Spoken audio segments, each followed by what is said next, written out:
It's the Bulls Podcast, Episode 10. Hey, Chicago Bulls fans! It's time for your Bulls Podcast. And here are your hosts, Marcus Couch and Wise Black. Welcome to the Bulls Podcast, coming to you from bullspodcast.com. It's where we'll be bringing you the latest news, reviews, rants, rumors, and opinions on the players, coaches, and front office of the Chicago Bulls. My name is Marcus Couch, and joining me is my co-host, Mr. Wise Black. Yo. What's up? What's good with all my Bull lifers out there, man?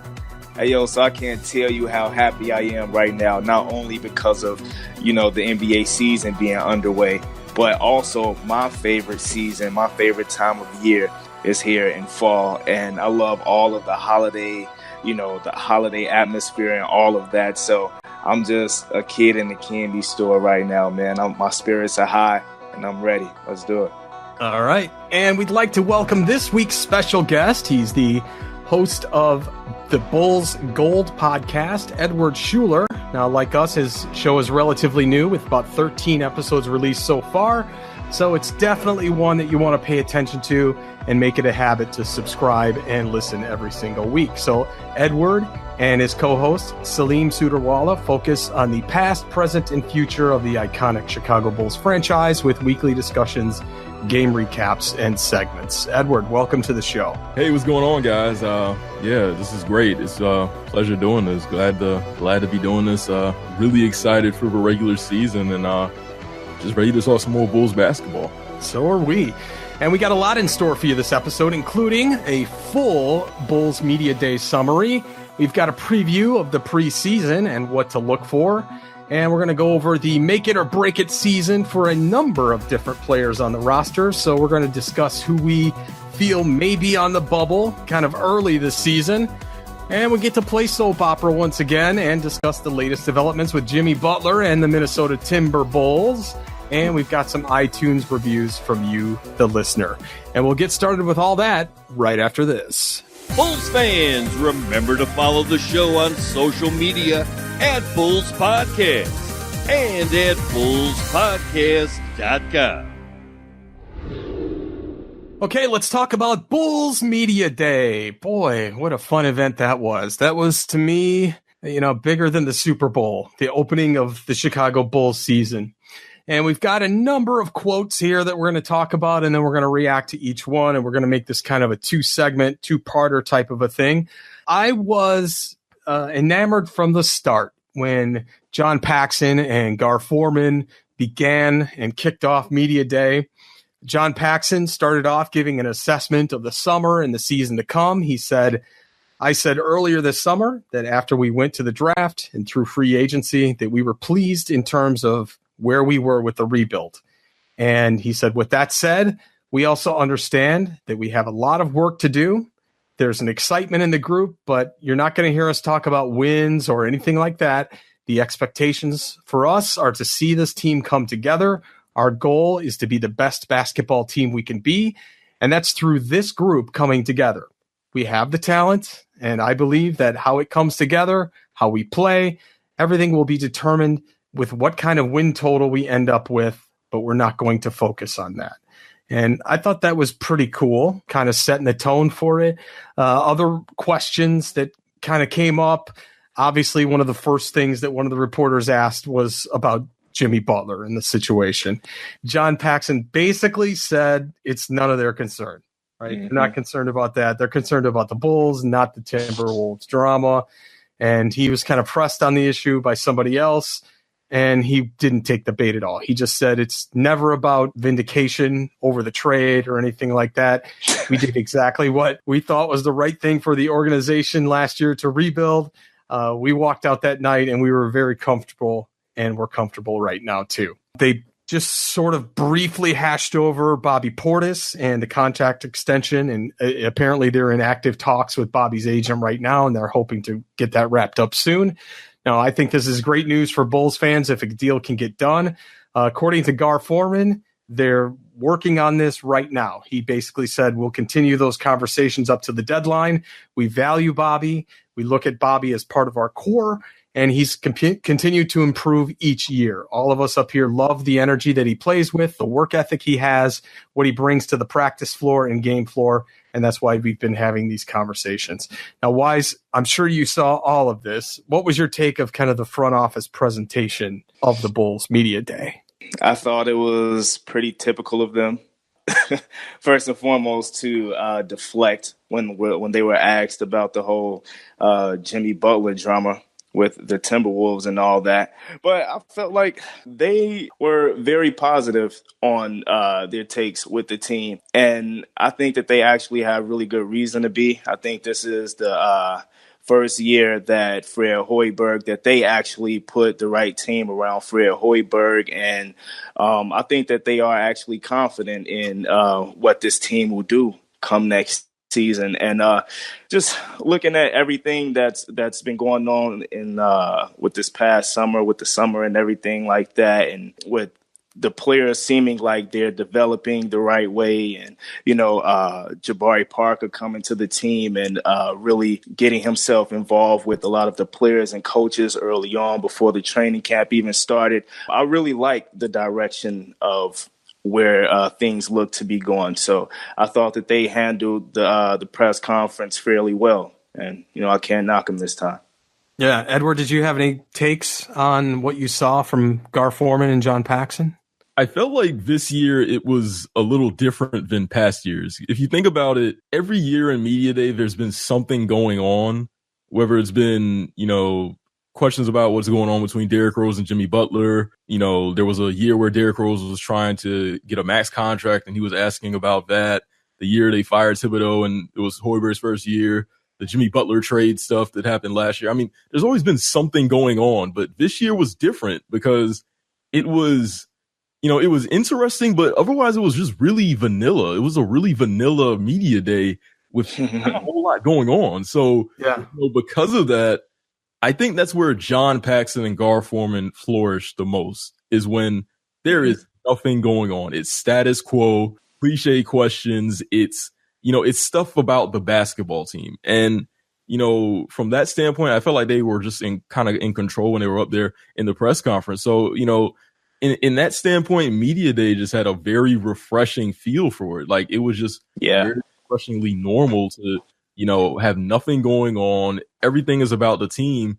And in a weird way, that created some optimism, like just very optimistic things about this team for this season. So I enjoyed it. And I think he makes a great point about Fred Hoiberg. This is a roster that fits Fred Hoiberg's style perfectly now. There's been consistency because there's 12 players that are returning to this team from last season. They're younger, they're more athletic, they're faster.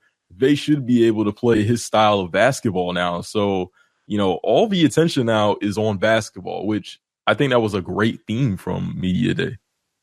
Yeah, and this year is one of the years, it's a rarity that we haven't had anything due to injuries. Like, we're not talking about anybody's injuries this year at all. Everybody's healthy, everybody bulked up, and that's something that we haven't seen in a decade with these Bulls, right? It's always been something. It's always been something. So let me continue with what Coach Fred Hoiberg said. Is he was relieved actually that they were too deep in every single player position. And what I thought was very interesting is that no starter is locked in just now. He said that training camp would be ultra competitive for every single starting spot on the roster. And his one quote was, "Every position is open at this point," which I thought that was cool. I haven't heard that in a long time. And when they asked him basically about defense, again, they're going to bug him to death about defense, I guess, until they actually start seeing it on the court. But, he admitted that he and his players are getting pretty sick and tired of hearing this whole thing about lackluster defensive play on the types of, from their players. And he said, I think you certainly hear it in the players. It's hard in this era when things are said not to hear it. So I think our group as a whole, it's an area that we need to improve in. I thought that was great. At least he acknowledged the elephant that was in the room in terms of defense. And I think that they're all working pretty hard to get away from that. I also found interesting from Fred that he said he's dividing this season up into 4 segments and that there are clear goals established to challenge each player during those predetermined time frames. So he didn't get into what, but he certainly got into the fact that everything is open and that there are goals for every individual player that are broken up into 4 segments throughout the season. Edward, what did you think about Fred's kind of attitude and statements during the press conference? I thought it was interesting. Just like the case with John Paxson and Gar Forman, Fred Hoiberg seems more confident this year. He seems like he has, more control over, his vision of this team, at least on the court. Like, he seems like he is more into it this season. So it was interesting to see him talk about the open competition, not only just for starting center, but for every position. And I personally don't take that literally, because I do think that, some positions they're set. Lauri Markkanen is going to start at power forward. Zach LaVine will start at shooting guard.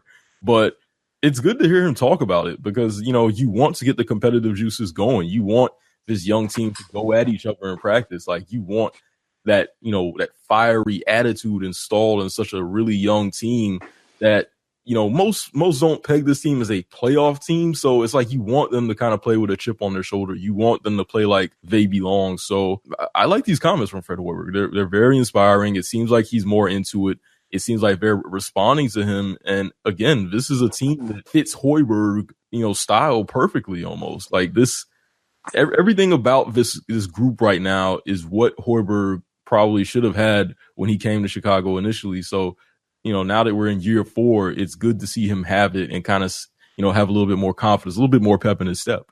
Yeah, exactly. To piggyback a little bit off of what you said, just as far as Fred Hoiberg seeming like he has a grasp on the team now, I definitely think that's the case, because when I think back to the year when Jimmy Butler and Rondo and all those guys were here, he was throwing around the word diversity and all of that, which I didn't think that was the case. I thought that he was a little overboard with the diversity word. But at this point, I actually feel like the word is fitting now. I think that he does have a very diverse roster with players that, a few of them are actually Swiss Army knives, and players like Jabari and Chandler Hutchison, the other new rookie, and Wendell Carter Jr. So I really think that Fred Hoiberg, I really see him developing. And I mentioned in the last episode that I really feel like coaches have to grow the same as players do. And I'm actually starting to see that out of Fred Hoiberg. Now, obviously, these are just comments, and we have to wait and see what he does out there on the floor. But just hearing him state some of the things that he has, it's just given me a level of optimism that I didn't have in previous seasons. Yeah, so let's get into Wendell Carter Jr., and I found out that I've been saying his name wrong the entire time, so it's Wendell. When asked what Bulls player has taken him under their wing, instantly he replied, Robin Lopez. He's been helping me to get started in this league the right way, teaching me all of his tricks. Now, I thought that was pretty cool. Coach Hoiberg also chimed in on that. He said Robin is really good for Wendell.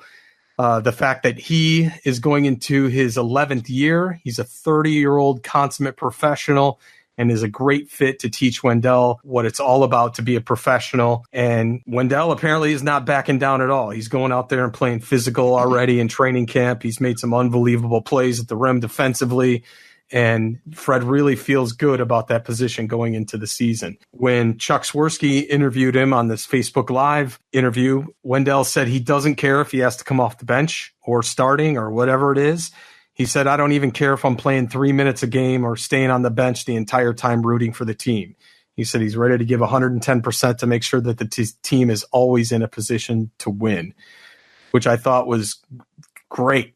That he doesn't have that high expectation coming in, that he's willing to kind of grow into that role. But he was pretty bold in one interview. One on-camera reporter asked about team and individual goals, and Wendell looked right into the camera and he said, we're going to make the playoffs. It's as simple as that.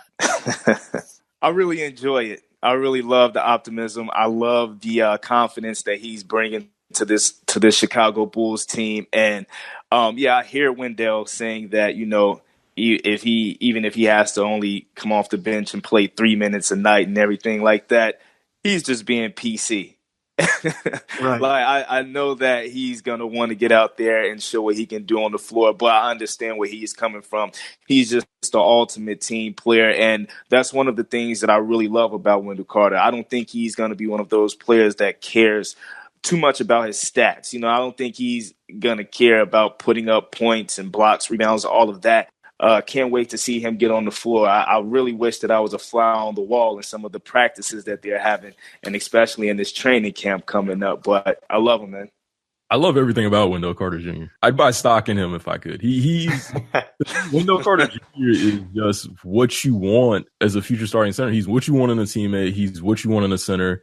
He just brings all the intangibles. He brings the skill. He brings the fundamentals. So hearing that he said that he believes his team is going to make the playoffs, I mean, I think that's great. I think it's great that he has this confidence. I think it's great that he has that dog in him. And I think people should believe it. Wendell Carter Jr. has that dog in him. He plays with an edge. Watch him at Duke. He's dialed in. Defensively, he plays defense out. So even if Wendell Carter Jr. isn't playing, getting you 20, 25 points on offense, he's dialed in on defense. He's focused. He's driven. He's going to be a great teammate, and he's going to do all the intangibles that we really need. So I like him coming into the season with a chip on his shoulder and just saying, hey, whether I'm playing 2 minutes, not playing at all, or I'm playing all 48 minutes, I'm going to contribute somehow to winning. Yeah, and I think it was, on a side note, pretty interesting to see how he's getting along living in Chicago. He basically said he's addicted to steakhouses now. Which, yeah, the city will do that to you. Yeah. So that's great. And he said that he loved Chicago. Gibson somewhere. Yeah, he said he loved Chicago from the time that he had his pre-draft workout, and that, he was really hoping that he could stay there, and his wish came true. So that's pretty good. So let's talk about the next one in line, which was Zach LaVine. It was reported, and we even talked about it here on the podcast, that Zach was down to 185 pounds, and Zach actually laughed at that. He's like, no, I'm not down to 185. That's what I was when I was a rookie. I'm up to 200. And he said he was up to like 220, 217. So he's lost some weight, and he spent the entire summer working out, working on his game. And he thought that was a really big relief, other than having to rehab injuries like he's had to. He's like, this is the first time I've actually gotten to work on myself in the summer and work on my game rather than just trying to rehab, which I thought was pretty important. He said he's not worried about validating his new contract to justify to people that he's worth the money. He said, I work hard. The contract is a result of that, and expect that to continue. I thought that was really great. He admitted last season, coming off of his ACL rehab, playing in games, he felt only 60 to 70% back to form.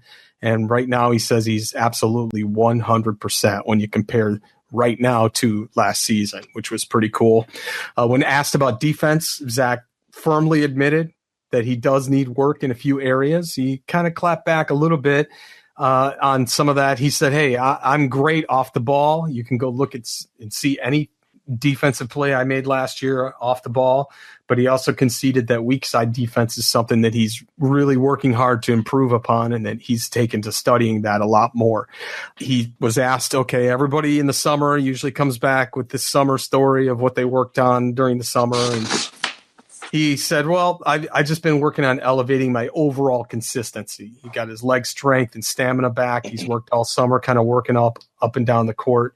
So I think that's pretty good. He said, I think expectations for us is just going to be taking it day by day and being competitive. I think we'll be fine because we're all so excited. We're really hungry. We hear the outside expectations about another 27-win season, but I think we all use that as fuel. We're going to get off to a hot start with training camp coming. We've all been here. It's going to be fun. And when he says we've all been here, they've been practicing together for a month. I guess there's NBA rules that you can't get everybody in the same room until training camp starts, but they've had half the team there. I think they said at one point for the last 3 weeks, they've had 20 guys in camp. So yeah, that's pretty exciting. He continued, obviously we're going out there to win. That's what we do. That's the only way you can get better and how you compete. That's how you progress as a team. And as players, we're going to go out there and win and compete every game. I'm not putting expectations on this season. Obviously, we want to make the playoffs.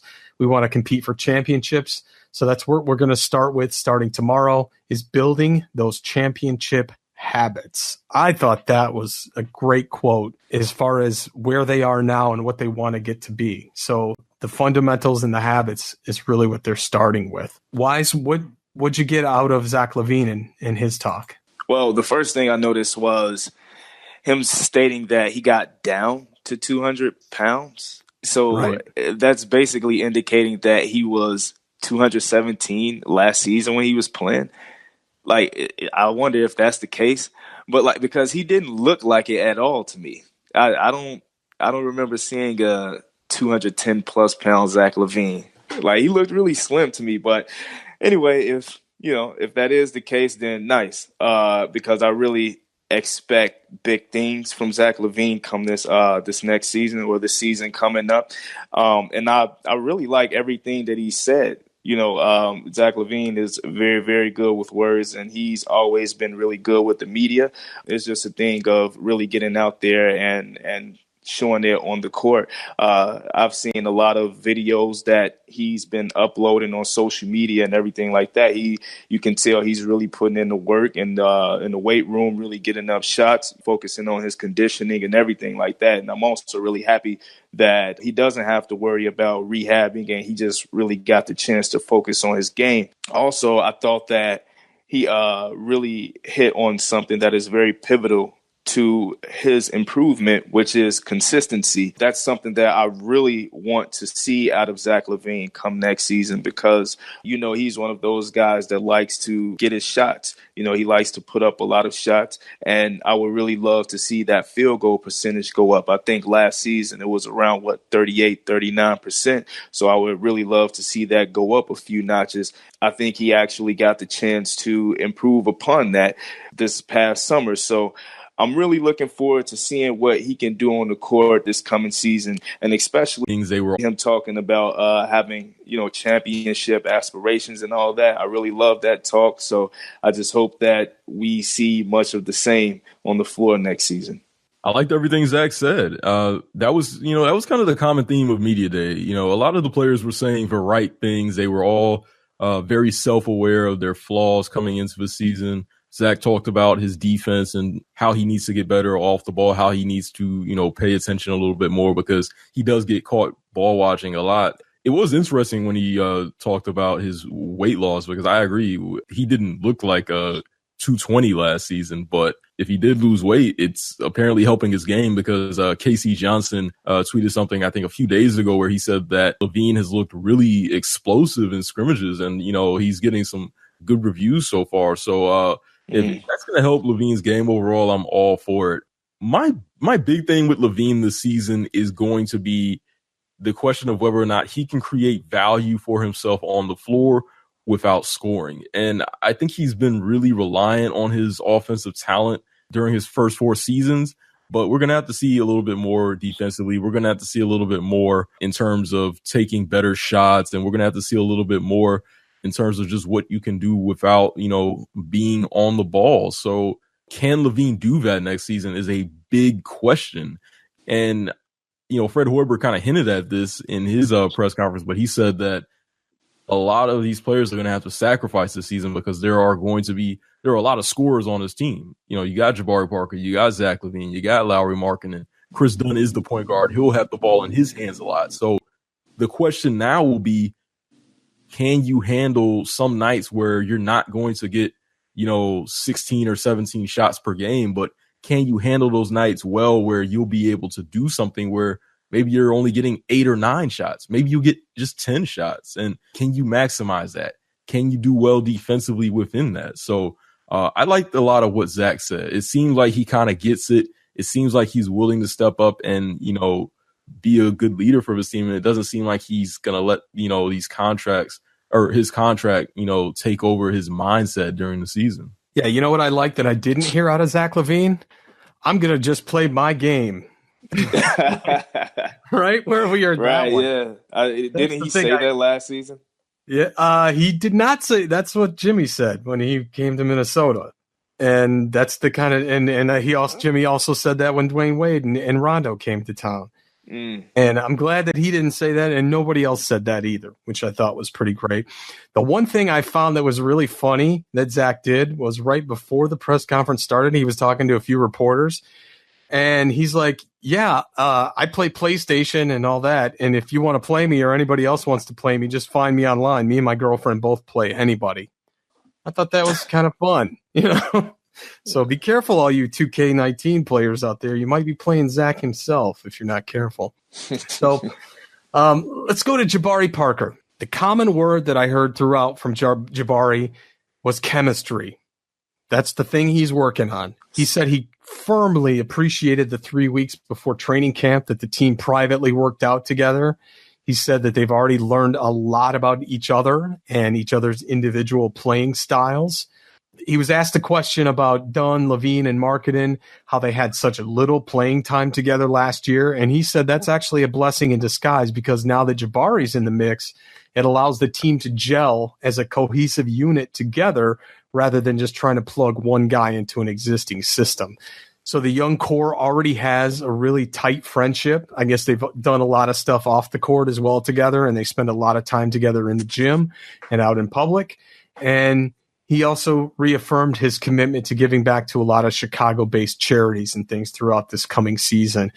He's just the perfect player for the Chicago Bulls team, especially from a media standpoint, or not just a media standpoint, but from a moral standpoint. I really think that he's going to put his heart and soul into the Chicago Bulls team. And not that he didn't necessarily do that with the Milwaukee Bucks, but I think it's a little bit different here in Chicago because this is home. So I actually think that he is going to truly put forth that effort to do everything that he can to be the best player that he can for the Chicago Bulls team, and not to mention all of the off the court things that he has going on as well. And as far as the chemistry, I think he hit on a really good point as far as Laurie, Zach, and Chris not really being able to play with each other as much last season. He's right.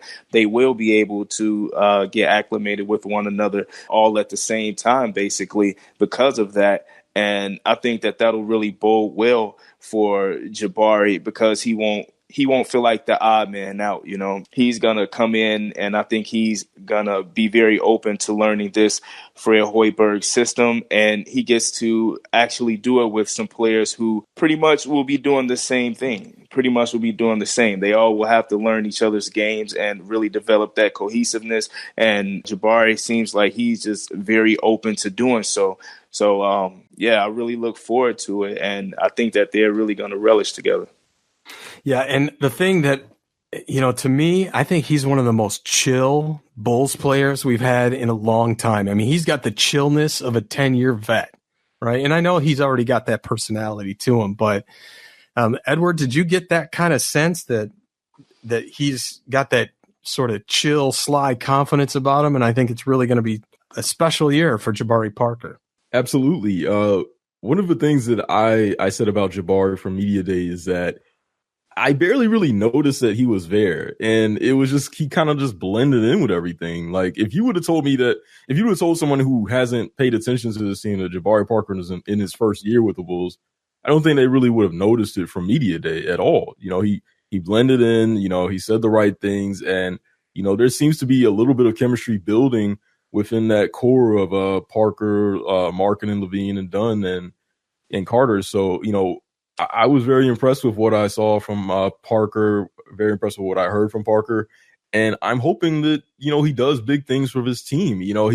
He's still 23 years old. Before he had the second ACL tear, he was looking like a very good offensive player. So there may still be some untapped potential there with Jabari at a position where the Bulls really didn't have a lot of talent, going into the offseason. So very, very starting to get a little bit optimistic about Parker, even though my defensive concern with him and Levine on the court at the same time is still there. But I'm starting to warm up a little bit to the idea that he is now officially a Chicago Bull. I am too. And all this talk about, oh my God, can Jabari play the three? I don't think that's going to be a problem. I think that these guys are going to kind of weave themselves into maybe a non-traditional sense of what a 4 and a 3 are and what they do. And I don't think that there's going to be any problem switching, because we know that Markkanen can kind of switch off and do anything. He'll guard anybody.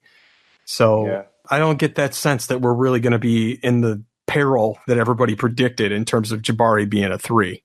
Yeah, I think that'll be the key, as you just mentioned, switching. I think on defense is really where this team has to buckle down, because on offense, I don't think Jabari is going to have a problem playing a 3 at all.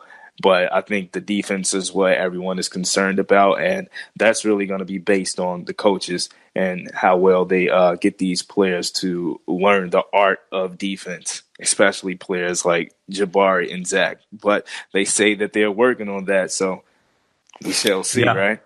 Yeah, and so let's talk about Robin Lopez, Rolo, and I thought it was hilarious. He came in with this weird kind of goatee-looking beard that he laughed about, and he's like, I'm just going to shave it off after I take all the pictures. He thought it would be funny. He enters training camp in kind of an interesting scenario or predicament. You know, on one hand, he's got a history of being this ultimate locker room guy and helping out young players. But on the other hand, he's looking over and seeing Wendell Carter Jr., and knowing that that's kind of the future that the Bulls are going to take, and that Wendell is eventually going to take his job.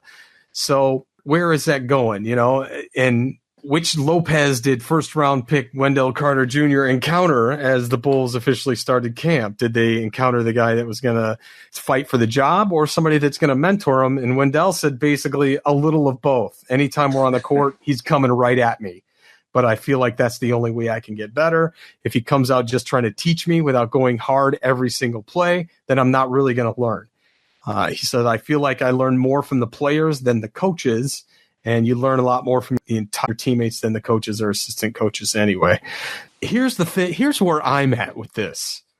I think, you know, we always talk, and Wise, you and I always make these crazy ESPN trades and all that. Mm-hmm. As weird as it sounds, I want to keep Robin Lopez the whole year and let him guide Wendell Carter Jr. the entire year, fill out the remainder of his contract, and really teach this guy not just the moves on the court, but how to handle yourself off the court. I mean, that would be very ideal, right? I would actually love to keep Robin Lopez around as well, but we all know with that Felicio contract that'll be very hard to do. As far as Robin Lopez and which Robin Lopez is mentoring Wendell Carter Jr., like he said, it's a bit of both, because Robin Lopez is the ultimate professional, and I think he's the ultimate teammate. But at the end of the day, Robin Lopez is no dummy. He understands that this is the NBA, and, you know, if you aren't serviceable to any team, not just the current team that you're on, but if you're not looked at as a serviceable player, then you won't be in this league. And he's an 11-year veteran, so he understands that fully. So while, yes, he's mentoring Wendell Carter Jr., I don't think he is going to waste any time, you know, while he's out there on the floor. And I think he's going to cherish every minute that he gets while he's out there, because he understands that this is a business, and he could quite possibly be gone this season because of the guy that he's mentoring and Wendell Carter Jr. So I think Robin is going to go out there and he's going to do his thing. And as far as a teammate, I think that, you know, he's the best teammate that any player can have. He's just the perfect player for this team. So like you said, I would love to keep Robin Lopez around, but I'm just not sure if that'll be the case. I like Robin Lopez. He's very low maintenance. He's very chill. He just fits in wherever he goes. He's been on bad teams. He's been on good teams. You know, he's the same player. And if you can get him as a, you know, veteran leader for your team at the right price, then you do it. You know, he's productive. Mm-hmm. He helped Kristaps Porzingis when Kristaps Porzingis was coming into the league. He boxes out, which is a big part of freeing up that power forward to get rebounds. And Lopez has the intangibles. And, you know, we talked earlier about Wendell Carter Jr. and his intangibles. Lopez, you could probably debate the intangibles between both, but the fact that they both have them is very relatable in terms of him mentoring Wendell Carter Jr. as a rookie. So, you know, you have two players who both, you know, can dial in defensively, who will both do the small things on the floor, who both just want to do whatever it takes to win. So I can see those two getting along very well. And, you know, whether or not Robin Lopez is starting or coming off the bench, I don't think he'll have much of a problem with it. You know, he just seems to be one of those players who, you know, finds happiness elsewhere, you know, other than that. You know, he's great point. Yeah, like he doesn't need to be on a 70-win team to be happy. Even if he's on a 15-win team, you know, he finds the silver lining in everything. And, you know, to go, he's in his third season with the Bulls now. So to go from the team when he came here with the 3 alphas to last year as a rebuilding project, and then now, I mean, they're still rebuilding, but a little bit more hope. I mean, that's a lot to go through in 3 seasons, but Lopez, consistent, just remains the same, remains a calm, lead by example, veteran leader. And, you know, that's what you want from this team. I mean, that's what you want from Lopez. So, you know, I don't have any problem with him. I'm glad that he's here. I can see a scenario where he'll probably play less minutes if the Bulls are out of the playoff picture or whatever towards the end of the season. And, you know, that'll be fine with me.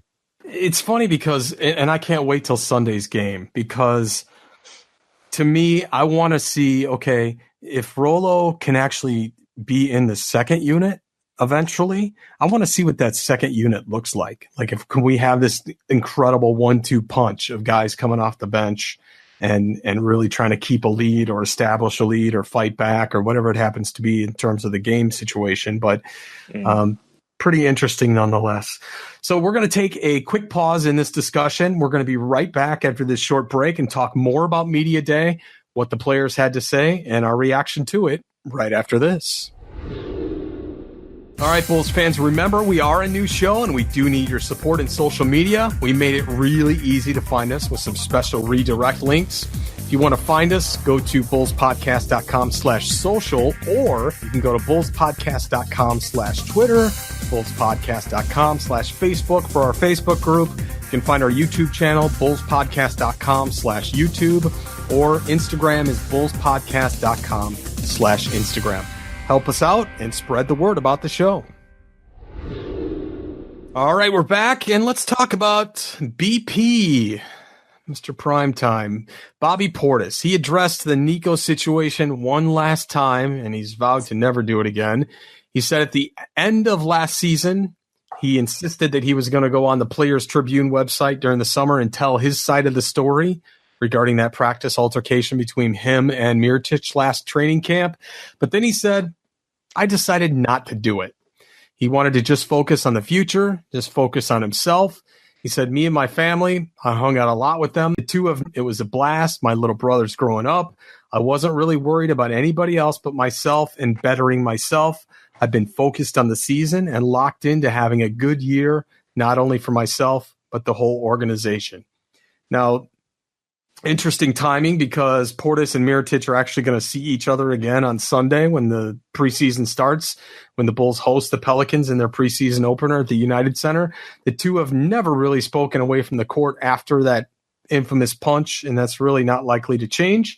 Portis added, me and Nico always compete at a high level against each other. We're two competitors, two guys who love the game of basketball. He had a good playoff run with the Pelicans last year and a good year at the end of the year.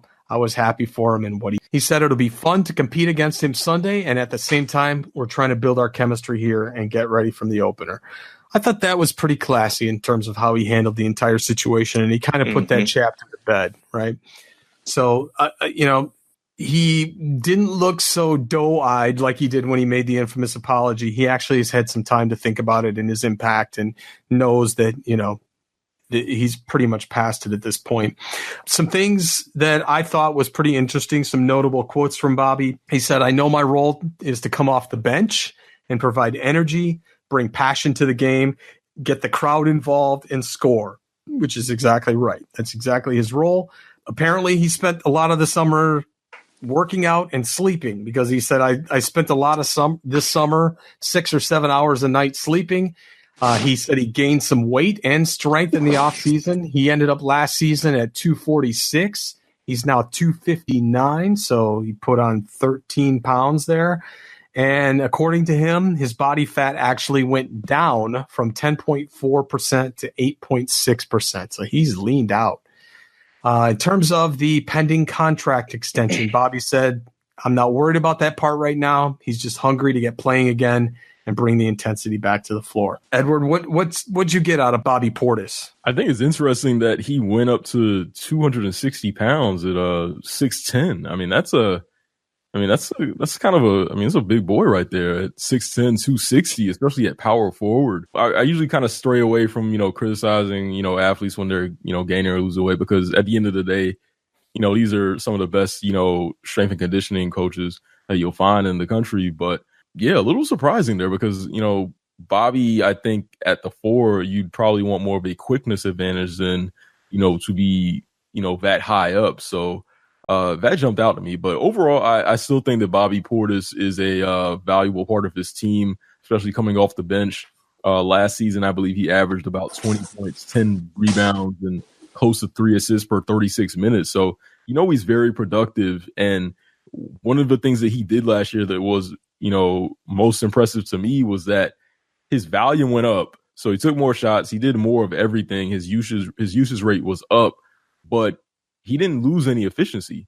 And, that's really impressive to do, given the state of last year's team where there weren't really any threats to take attention away from you. So, if you're scoring, the attention is going to be on you by default. So very impressive from Bobby Portis last season, and I'm expecting more of the same this year. So good to see that he's dialed in. He'll continue to provide energy. He'll continue to bring that edge off the bench. So, I think he's kind of, even though he's saying that he's not really thinking about the contract, I mean, you have to think that it's a little part of what he's going to do next season. He's going to put it all out there. First and foremost, though, to the point about the weight gain, I actually do like the weight on Bobby Portis, especially if it has any indication of him turning into what Nikola Mirotic turned into when he had his weight gain up to, I believe, around the same amount at 260. I also like it because Bobby played a lot of center for us last season as well.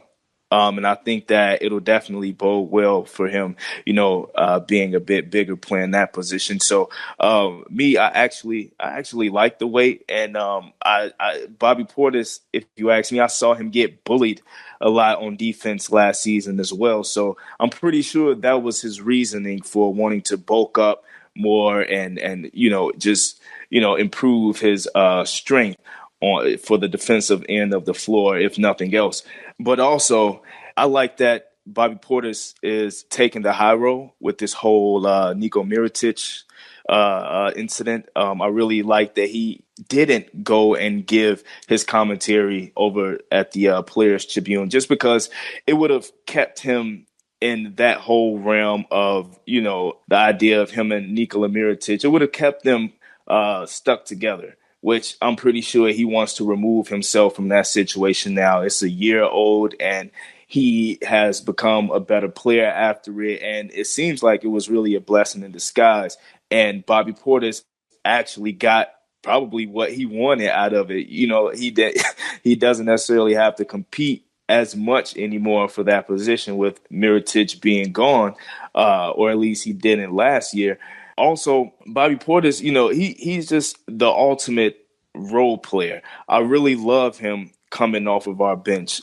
As you said about his efficiency and his shot volume going up. I think that in terms of like this contract coming up and that whole situation, I know he said that he's not worried about it, but if he comes out and he puts up the numbers similar to what he did last season, or at least better, like Bobby Portis is definitely going to be thinking about that contract, and the Bulls better be talking something in the realm of what he's asking for if he does come out and play like he deserves the contract. But with Bobby Portis, man, I really love everything about Bobby Portis. I really felt like he got a bad rap last year for the whole Nikola Mirotic thing, but I'm starting to see a different side to Bobby Portis, and he just seems like a really, really down-to-earth guy who's all about basketball. So what do you guys think is a fair contract for him? $6 million, $8 million a year for a 4-year deal?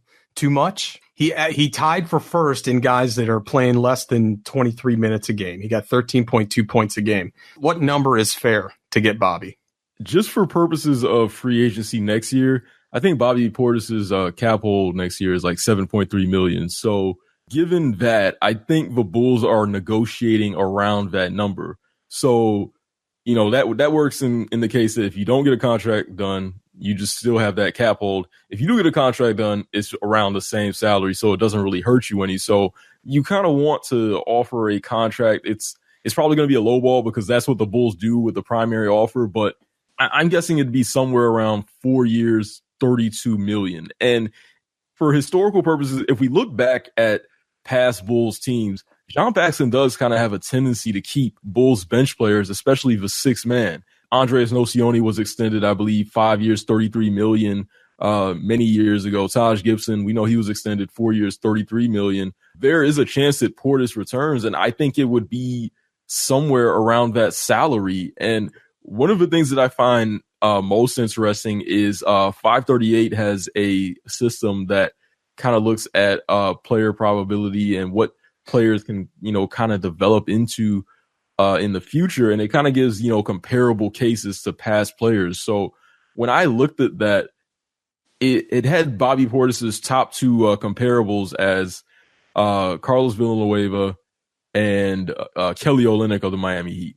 And I see those players, and they're kind of similar in role if you think about it. Very, two players that can score points at the power forward position, both give you some similar energy. Villanueva, Carlos Villanueva, yeah, Charlie Villanueva at one point was a pretty good power forward, especially coming off the bench. He could stretch the floor, score all over the floor. Not a very good defender or great rebounder, but just a very good player in the same role that Bobby Portis has. So it kind of gives you a little bit of a peek into the future in terms of upside, because we all look at upside as this thing where players can just become, fully what we expect it to. But, this website kind of helps because it kind of tempers expectations down a little bit and makes it a little bit more realistic to give you players that were probably at that same point and to kind of make things more probable and realistic. So if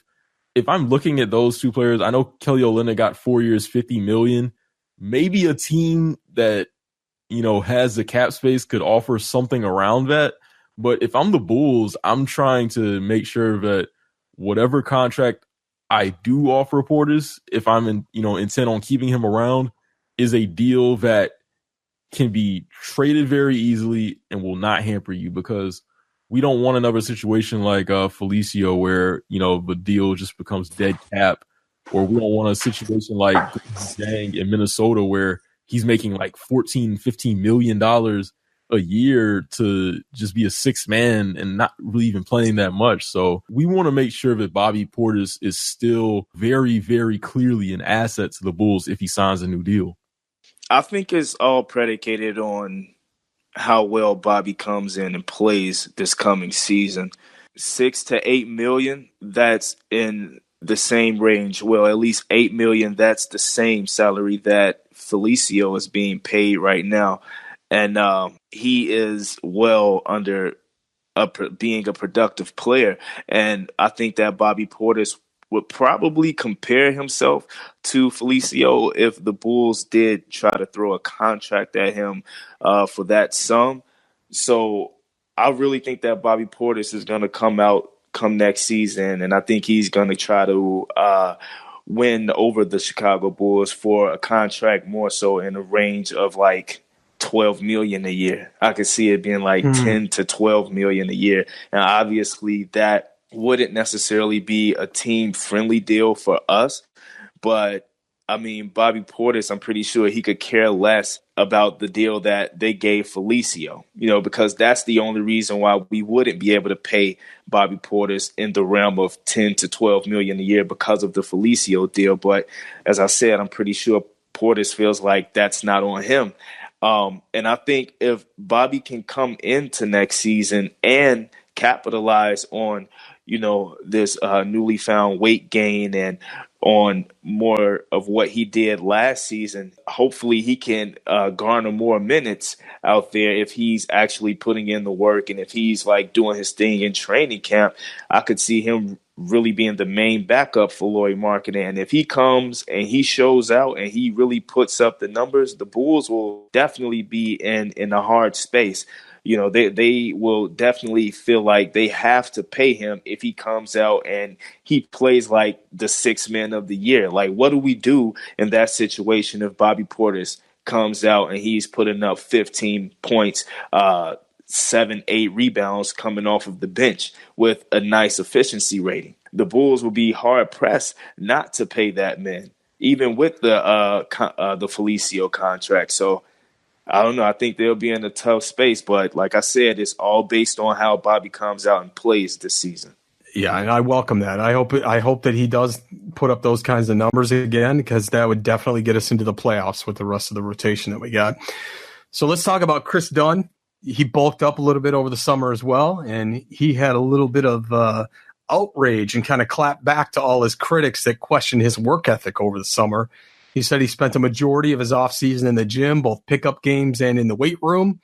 And when asked about his initial impression of the Bulls this summer, he said, "The first thing I see is energy. I think everybody is excited to be here and work.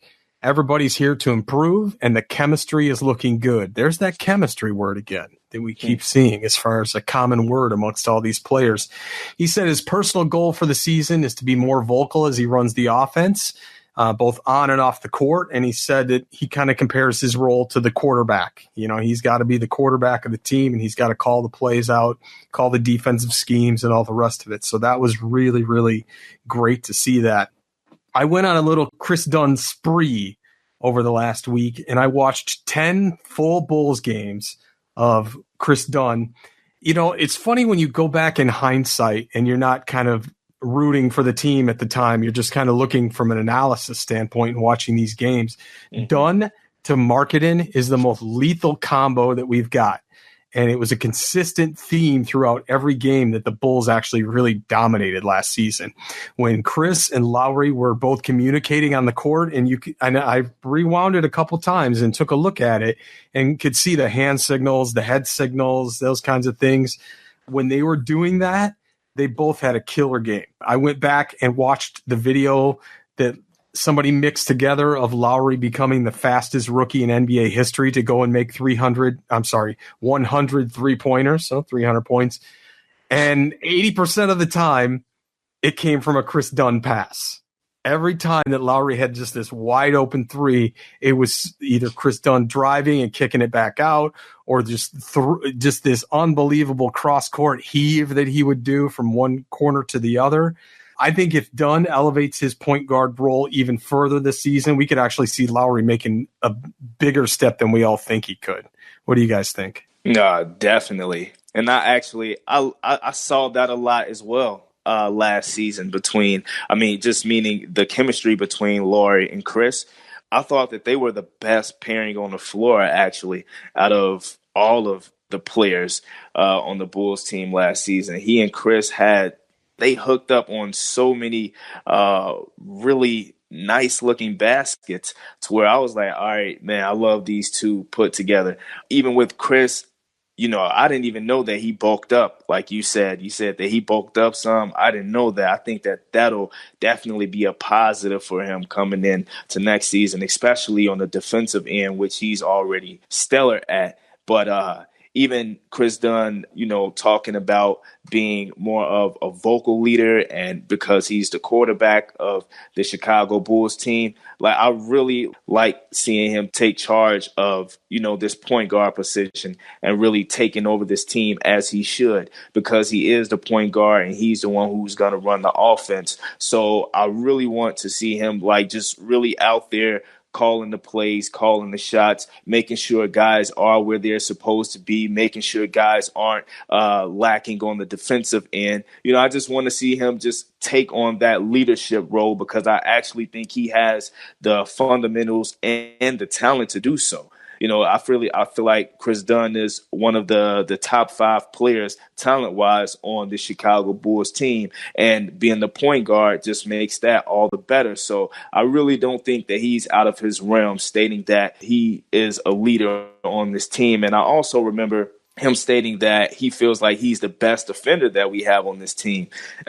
I really thought that it was very stand-up of him to come out and actually say that, because now he's putting the pressure, he's putting the load on his back to be that defensive anchor out there. Like, so when they're out there on defense, he has to be the one making sure guys are where they're supposed to be. He has to be the one out there helping on defense and just being the leading example of what a defensive player should be. So I really think that we're looking really good right now with Chris Dunn at the helm as our point guard.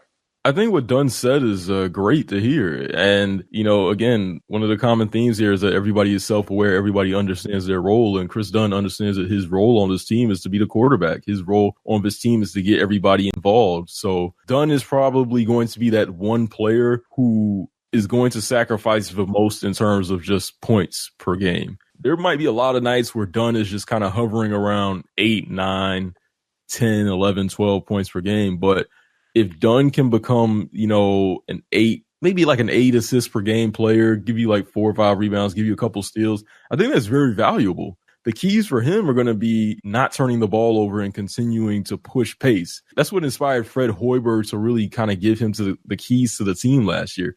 He was impressed that Dunn was consistently pushing pace and keeping this team up tempo.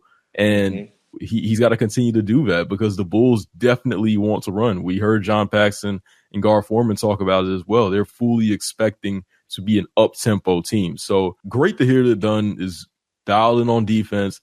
He's going to quarterback the offense. He'll get players involved. And the other thing that he can do to improve as well, or the other 2 things I would say, would be his spot-up three-point shooting, because when you're playing next to Zach LaVine, when you're playing next to Jabari Parker, you got to have an off-ball shot. You got to be able to, kind of bring that Jason Kidd type of element to the game where you can hit that spot-up 3 at, let's say, like 36%, 37%. If he can do that at a decent volume, I think that'll help his game a lot.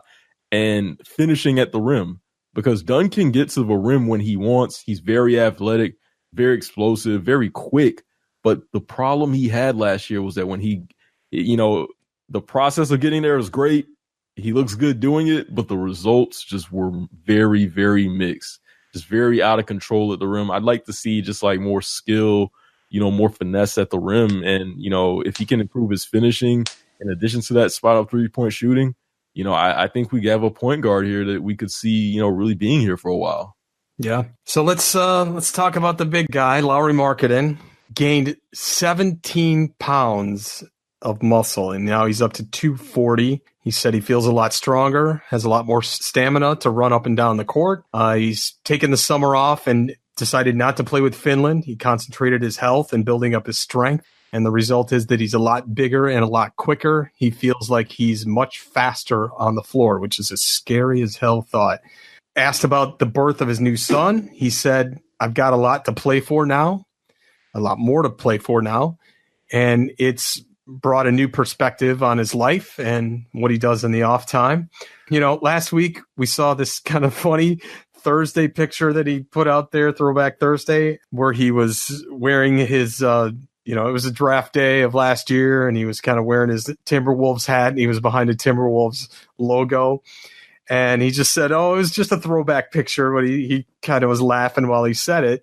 And they were asking him if, he was throwing shade or whatever. He's like, "No, it's not really throwing shade," but he did admit that he did it just because he knew Bulls fans would think it's funny, which we all loved. And I think it's great to have a player that's that good, that has that much of a sense of humor, and is willing to kind of include the Bulls fans on that sort of hijinks online. Mm-hmm. I thought that was hilarious.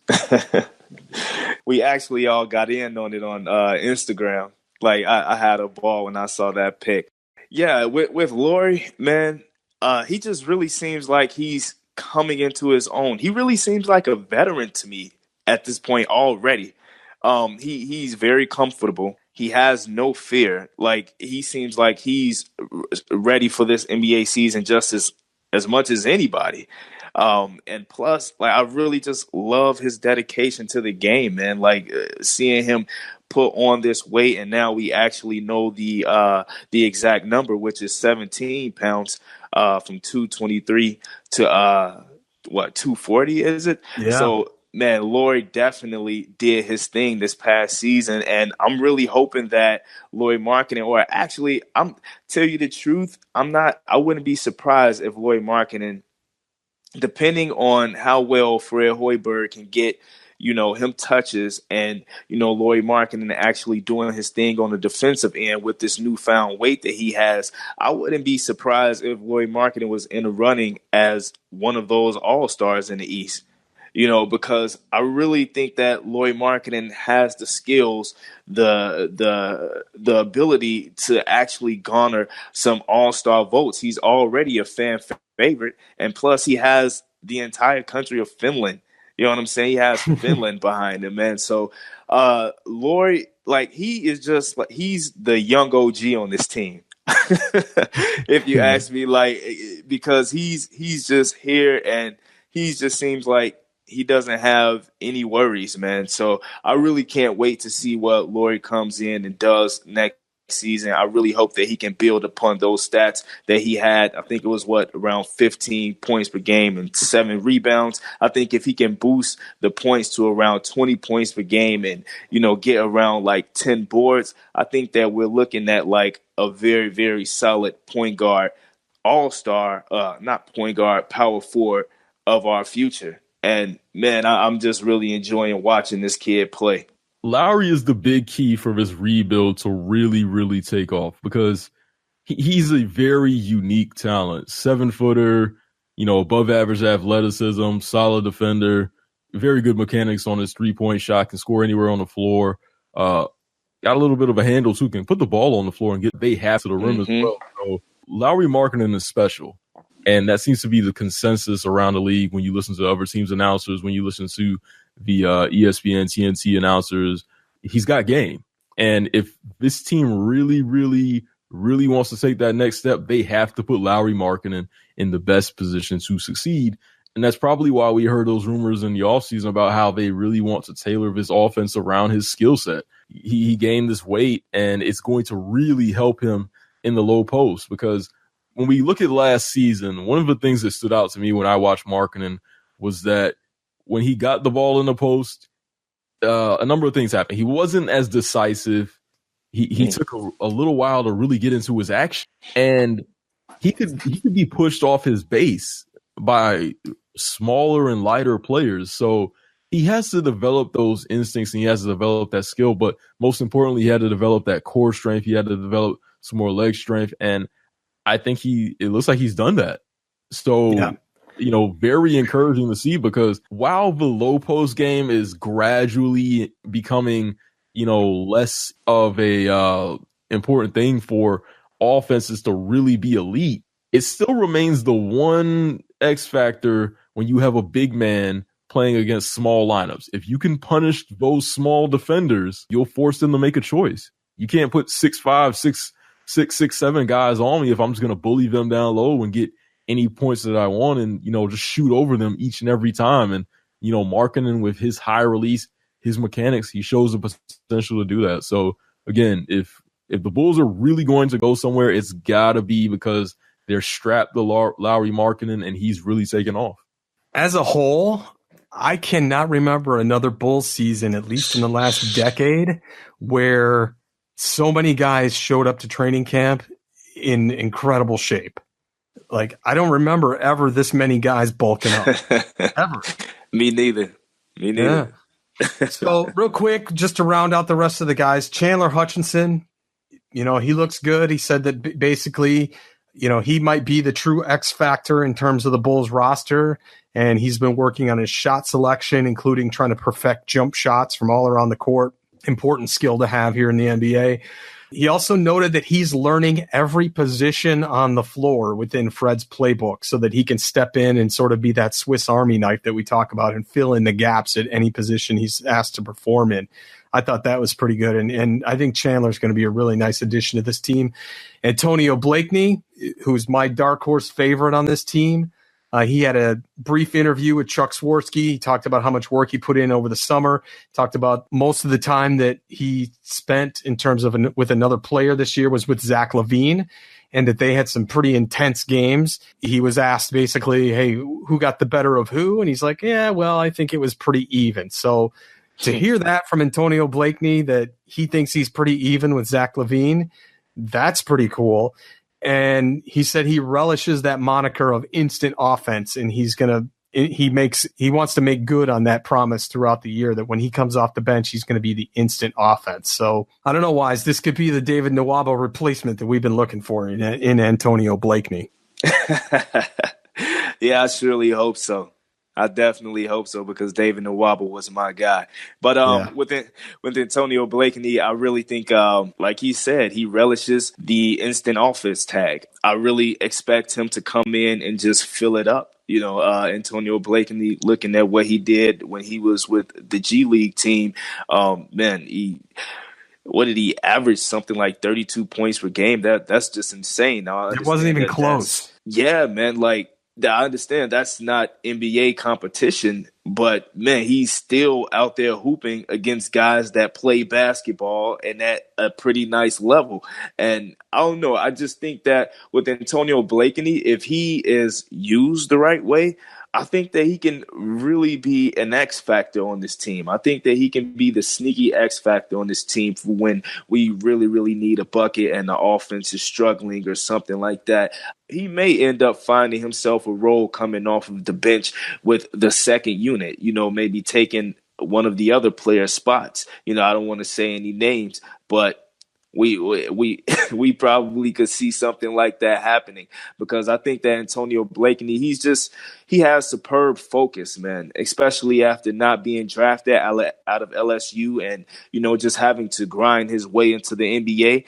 I don't think that he's going to let this opportunity slip through his fingers. And I really am rooting for Antonio Blakeney. I believe in the kid. I think that he's going to really show some really good things for this Chicago Bulls team. And as far as Chandler Hutchison, man, I think that with Chandler, it's really going to be about us probably getting Justin Holiday off of the team. But as long as Justin Holiday is on this Bulls team, I think that Chandler Hutchison will have very, very limited minutes, unless, God forbid, there's some sort of injury or something like that. But I don't see Fred Hoiberg sitting Justin Holiday over Chandler Hutchison. Now, if he outplays one of those guys in Justin Holiday or Denzel Valentine, then that's awesome. Like, I would actually love for that to happen. And I don't think that it's too hard given how Denzel Valentine plays, and I don't mean any knock against him, no disrespect, but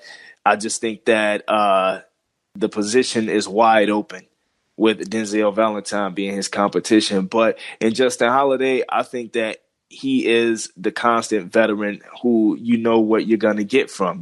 Exactly what you're going to get from Justin Holiday. So as far as Chandler Hutchison actually coming in and really making an impact on the team his first year, it's really predicated on who's on this roster, who is and who's not on this roster.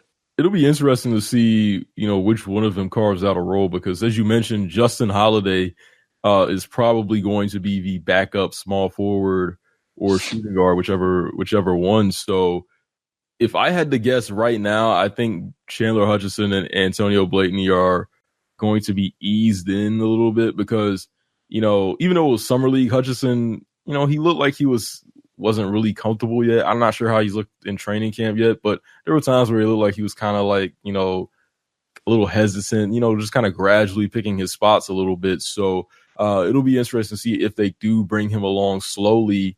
And I could see Justin Holiday being moved at the deadline if Chandler Hutchison picks it up.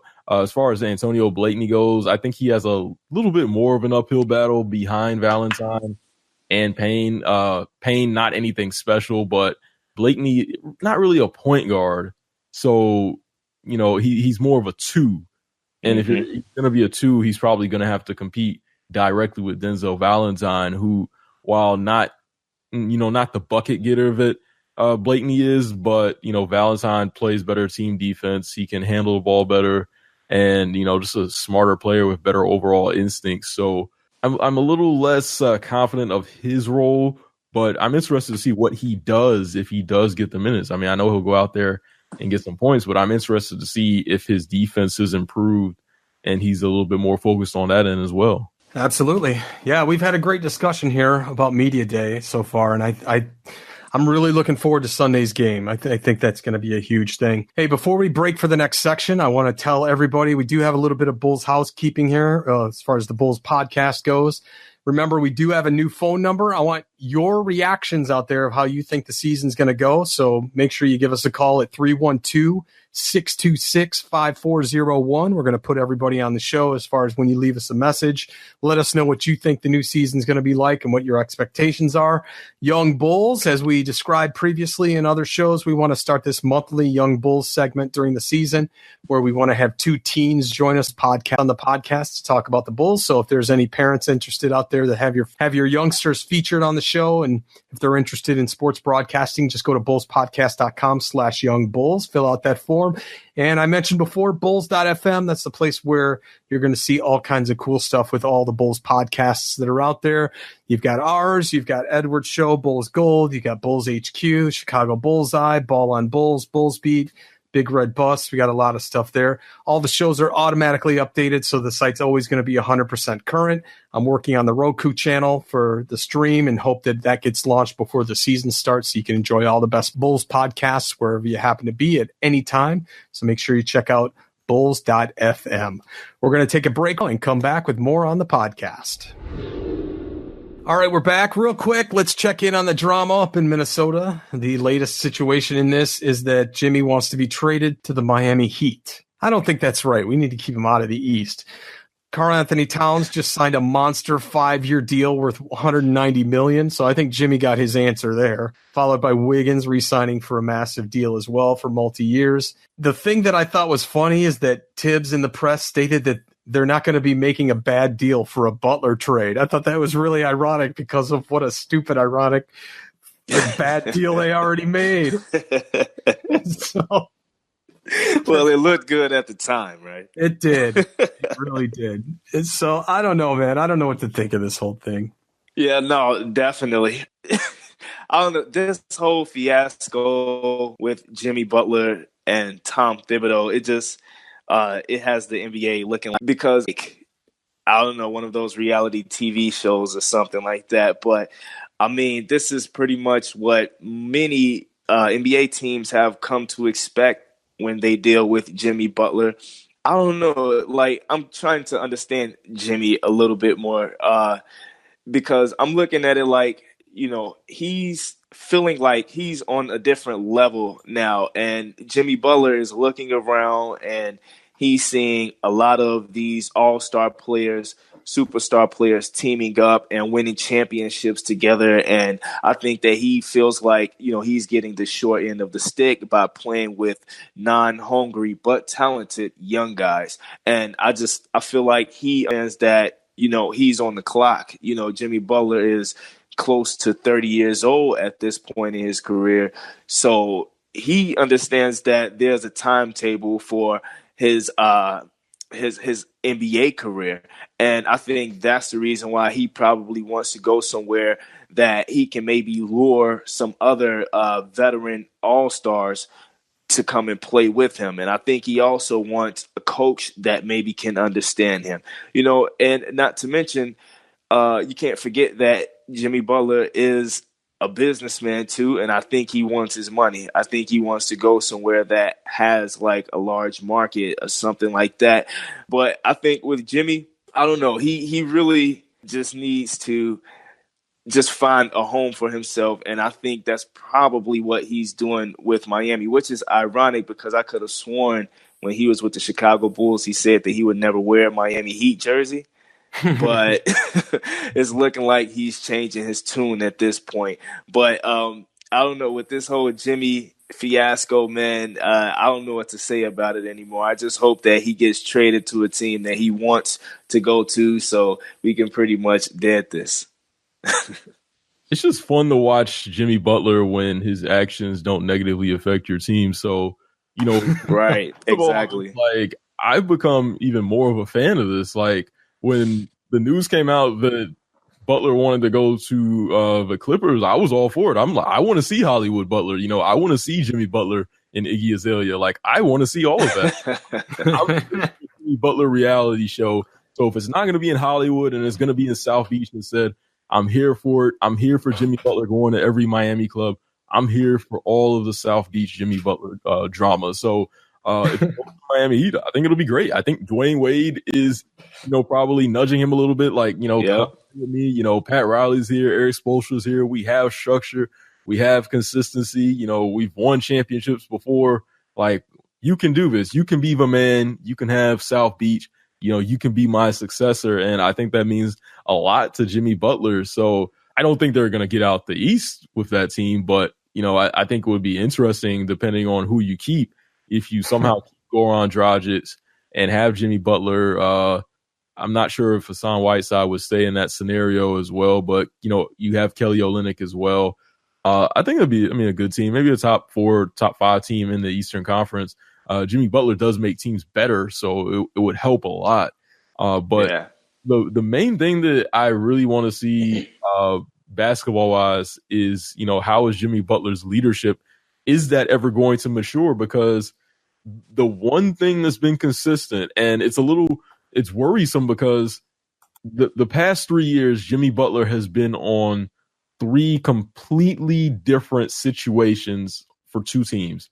He was with the 3 Alphas, then he was with the just a complete rebuild, and then he was with Minnesota. So those are 3 situations that had the same result: locker room tension, chemistry issues, players pointing fingers, and just overall tension. I compare it to when Khalil Mack got there were rumors that the Raiders had traded Khalil Mack, and when that happened, you saw all the Oakland Raiders on Twitter just like in disbelief and expressing that, just like they could not believe that this guy was gone. Like, no, this can't be happening. They were upset about it. When the rumors came out that Jimmy Butler wanted out of Minnesota, I saw nothing. There was nothing at all. In fact, it was really just celebration because Andrew Wiggins' brother tweeted hallelujah. Yeah. No, they were praising the Lord. They wanted to sing gospel. Carl Anthony Towns didn't come out and say anything about it. You know, no one really came to that defense. So to me, that's just confirmation for all I wanted, that you really want to know about the situation. Like I don't think the players hate each other on a personal level, but on a basketball level, and this has been consistent, they just don't seem to like playing with Jimmy Butler. So, you know, it'll be interesting to see what happens in Miami, where you have to deal with Eric Spoelstra and Pat Riley, and they're not going to let that stuff happen. They're not going to play around with that. Yeah, it'll be interesting to watch that whole soap opera and how that's going to conclude. Hopefully we'll see something within the next couple of weeks. That'll be very interesting to see that drama wind up in a conclusion. So we basically gave our thoughts in terms of preseason expectations for each player. The people that we didn't really talk about, I think it's going to be kind of this make it or break it season for people like Justin Holiday, like we mentioned, Denzel Valentine. You know, where's he going to fit? Cameron Payne, what's his role? And where's Ryan Arcidiacono going to fit into that? Are we going to see some savage life stuff out of Raleigh Alkins this year? Where's Felicio going to be in terms of his growth? Is he even going to show up this year, or is he just going to be continuing to live like a king? Yeah. Edward, I don't know if you know this, but I called out Felicio on Instagram for not posting any workout pics, for just showing like wedding cakes and crap like that. And he responded to me, and he said he's been working out, but I don't know, man. I don't see it in the training camp clips that I've seen thus far. And I thought it was pretty interesting. There was one picture in particular that everybody was kind of coming into the circle and putting their hands up together and all that, and Felicio standing on the outside. So I wonder if that's an indicator as to the chemistry and how maybe he might be or might not be in the mix. Who knows? Other new faces that we've got that we haven't even talked about at all. Derek Walton Jr., 6'1" guard coming in for training camp. Antonius Cleveland, a 6'6" guard's coming in. Jakar Sampson, who's Zach LaVine's favorite dunk target this past season. 6'9" forward coming in. Kaiser Gates, another forward, 6'8". I don't know where these guys are going to step up or step in, but I hope that we see something at least out of the first few preseason games. Wise, I know you're still heartbroken over David Nwaba, but I'm curious to see who's going to fill that X factor role. I've kind of thought it might be Blakeney or one of the other guys, maybe Chandler, to step in and try and do that role. We'll definitely see. So what's your reactions on some of these other guys that we haven't mentioned yet in terms of where you think they'll be or how you think they'll be used, or if we can just use them as trade bait to get them the hell out of here? The guy that I actually like out of these four is Derek Walton Jr. I think he probably could actually have a real shot at getting a spot in the rotation come this season, just because watching him coming out of Michigan, like this dude, like he goes hard, man. Like he goes after it. Even when he was with just this past summer, I think he was playing with the Miami Heat's summer team. Man, this dude put up really nice stats. If I remember correctly, he averaged about 16 points per game and about 6 assists. Like, so he really did his thing out there. And when you watch him on the court, this dude, he plays with really nice swagger. He knows how to hit the open man. He has really nice vision out there. Like, he has dimes, and he can actually hit the three as well. I think he shot a 3-point percentage of around 40% as well this past summer. So Derek Walton Jr. is a really nice point guard prospect, and I think that he could beat out Ryan Arcidiacono no problem. As far as like campaign, I know a lot of people are really, really low on campaign. I see a lot of comments and stuff in my YouTube videos, people saying that he's the worst player in the NBA, but campaign actually showed me a little bit of something toward the second half of the season last year, averaging 8.8 points per game and 4.5 assists, and about 1 steal per game. He had a small sample size at around I think 30 games or something like that. But I think that campaign, he senses the urgency that he has to put in the work and show that he belongs in the NBA. And I think that he is going to really go at it. I don't think he's just going to give up his position too easily come next season. But I do think Derek Walton Jr. will be on his heels. I'm not really worried about Ryan Arcidiacono. I like him. He's a nice little player, but I don't know. I just don't see him sticking around in the NBA too long. And as far as the other guys, Antonius Cleveland, Jakar Sampson, Kaiser Gates, and those guys, I haven't really watched much tape on these guys. Plus, I don't really see where guys like Jakar Sampson will fit on this team. If you ask me, he's a power forward, and even Kaiser Gates, I don't know. I just think that these guys are in for bodies for training camp or something like that, but I don't think that they're really going to carve out a spot on this team. And as I said, I think the player who actually has the best chance of doing so is Derek Walton Jr. at the backup point guard position. For all of these players on this list, I'm just looking at them.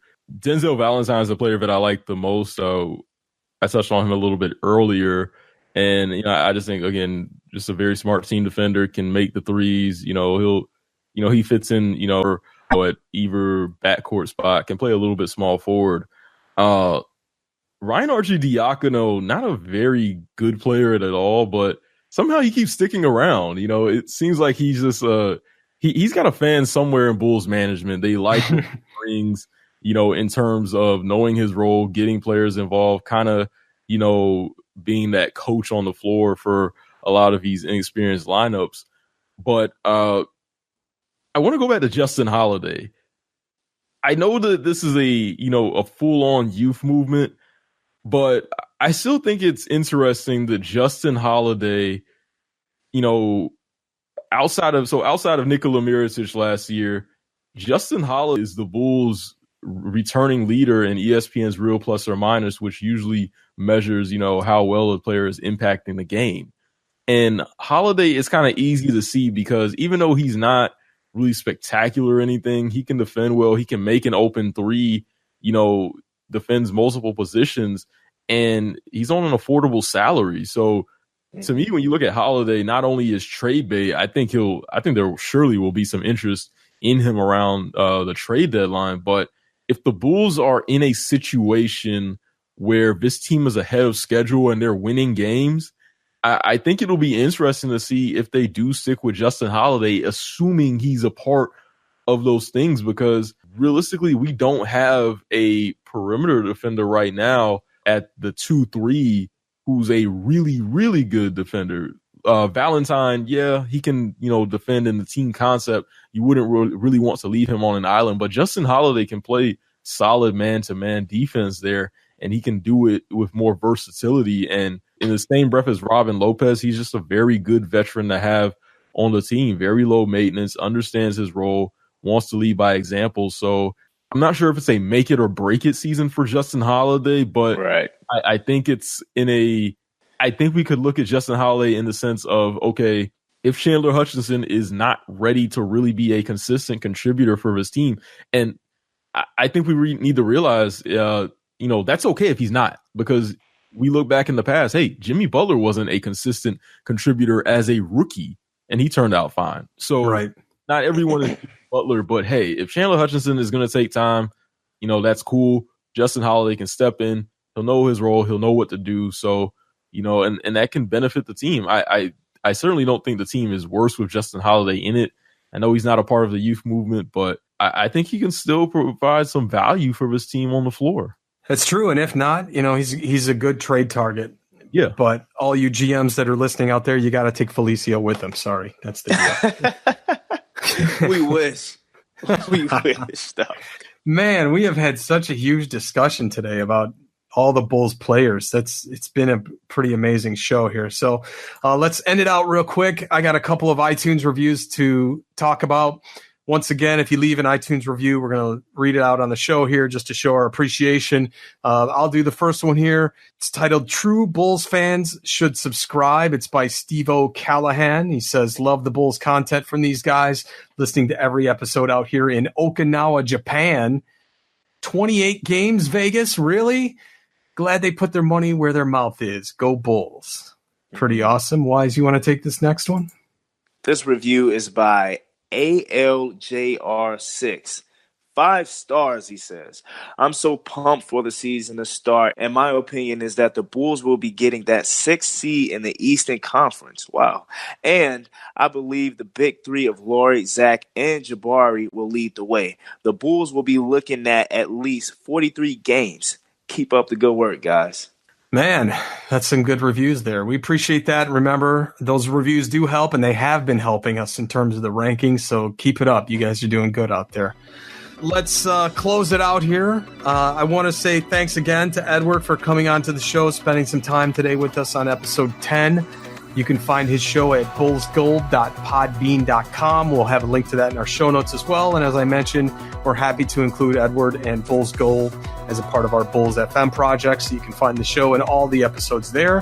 His show is also on iTunes, Stitcher, all the popular podcast platforms. So be sure to subscribe so you can enjoy and continue to enjoy Edward's take on the Bulls as the season progresses this year. So Edward, it's been so nice to have another brand new podcast on the Bulls coming around. We like to have that because for us as a new show, we're kind of trying to keep pace and grow together with you. So we appreciate your friendship and we appreciate you being a part of the show today. Yeah, no problem, man. This was really fun. I'm always down to support all the Bulls podcasts out there. They're great to listen to, and I love supporting them. So, I'm just very excited for everyone that's contributing to all these different shows. I'm very excited for the regular season.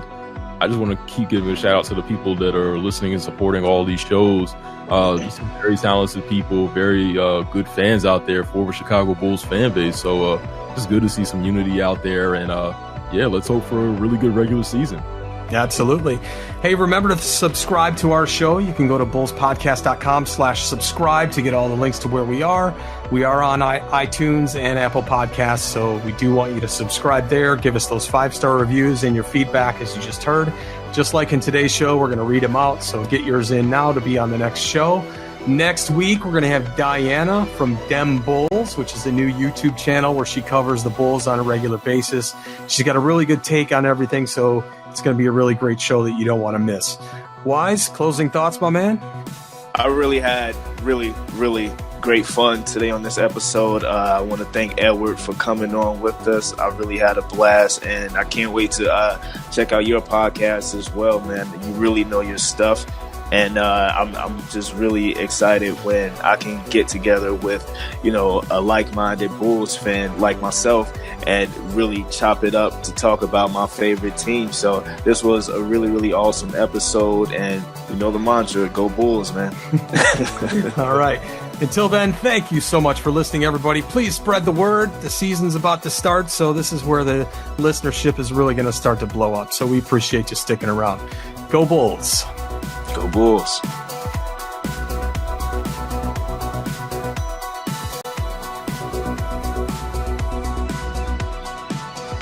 Hey, Bulls fans!